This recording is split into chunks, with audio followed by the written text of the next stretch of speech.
தாவேகா சார்பா திமுகவுக்கு எதிரான ஒரு கண்டன அறிக்கை வெளியாகிருக்கு.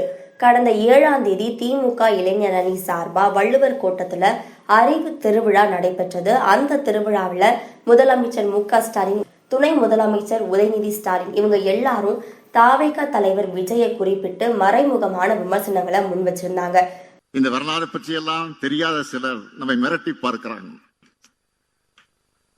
இன்னும் சில அறிவியலிகள் திமுக வெற்றி பெறுவோம்னு பகல் கனவு காண்றாங்க. இன்னைக்கு அரசியல சில பேர் பேஸ்மெண்டே இல்லாம உள்ள வர முயற்சிக்கிறாங்க.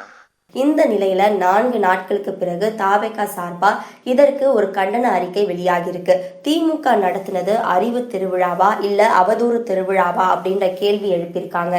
ஆட்சி அதிகாரத்திலிருந்து மக்களால சீக்கிரமா தூக்கி எறியப்பட போறாங்க. இவங்க 1969க்கு பிறகு அவதூறு பரப்புறதையே அரசியல் கொள்கையா வச்சிருக்காங்க. இவங்களுடைய ஒரே இலக்கு தமிழக வெற்றி கழகத்து மேல அவதூறு பரப்புறது தான் அப்படின்ற ஒரு குற்றச்சாட்டையும் முன் வச்சிருக்காங்க. பெரியார் அண்ணா கொள்கைகளை மறந்துட்டாங்க. 53 ஆண்டுகளுக்கு பிறகு ஆட்சி அதிகாரத்தை பகல் கனவாக்க போகும் ஒரு பக்கா மாஸ் கட்சி வந்திருக்கதாகவும் தாவேகாவை குறிப்பிட்டு அந்த கண்டன அறிக்கையில பதிவு செய்யப்பட்டிருக்கு.